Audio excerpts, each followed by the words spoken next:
A morte e a vida são temas que inspiram a sociedade desde os primórdios da antiguidade. Muitos cientistas e filósofos tentam buscar informações e conhecimentos a respeito da vida e da morte, porém, todos que tentaram não conseguiram de fato provar algo sobre. São só especulações que todos os cientistas e filósofos tentaram.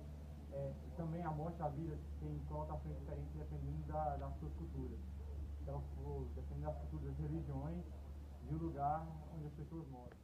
Uma das concepções contemporâneas é a de Nietzsche, que ele afirmava que o homem vivencia a morte de duas maneiras, da forma voluntária e da forma covarde. Na forma covarde, ela pode ser definida como a experiência de morte por acaso, cujo efeito é o desejo de morrer. E para essas pessoas, a morte é uma fatalidade. A outra forma, que é a forma voluntária, ela apoia o suicídio na hora certa, que a gente não está na nossa essência apoiar, impedir o nosso nascimento, mas a gente pode corrigir esse erro. As sociedades antigas também investigaram a respeito da vida e da morte. Epicuro ele foi conhecido por desvincular o medo das pessoas da morte, porque ele defendia que nós, seres, somos átomos em movimento.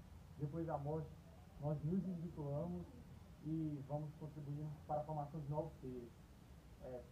Pelo contrário, Platão defendia que cada vez que a gente pensava na morte, seria um incentivo para nós vivermos intensamente mais a cada dia. Pegando duas concepções antagônicas de paraíso, a nórdica oriental entende-se que os nórdicos viviam no frio e os orientais no calor. Então, os orientais tinham a concepção que eles queriam o frescor da sombra, os orientais o calor do sol. Ou seja, o ser humano ele deseja tudo aquilo, deseja morte, tudo aquilo que não teve vida.